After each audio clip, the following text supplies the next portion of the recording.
થોડાક મોટા થશે ત્યારે એ લોકોની નીટનેસ પર આવી જશે. સો આઈ હોપ કે મેં આ પોઈન્ટ ક્લિયર કર્યું છે.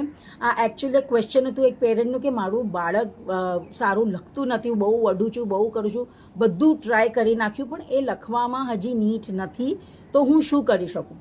સો લખવામાં નીટ નથી તો એની આપણે પ્રેક્ટિસ કરાવીએ, પણ એટલું ધ્યાન ન આપો.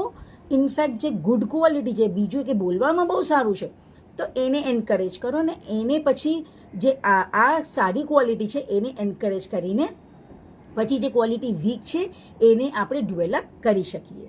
સો ડોન્ટ જજ by any one skill, see that કે બધી સ્કિલ્સ કેવી છે. હવે આજનું અપડેટ આ છે કે અમે અમારી ફોનિક્સ ટીચર્સ કોચિંગ પ્રોગ્રામની બેચ સપ્ટેમ્બરમાં ચાલુ કરીએ છીએ.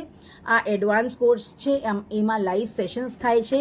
સો તમે તમારું કરિયર અગર ટીચિંગ ફિલ્ડમાં ચાલુ કરવાનું છે તો તમે અમને કનેક્ટ કરી શકો છો, કાં DM કરો,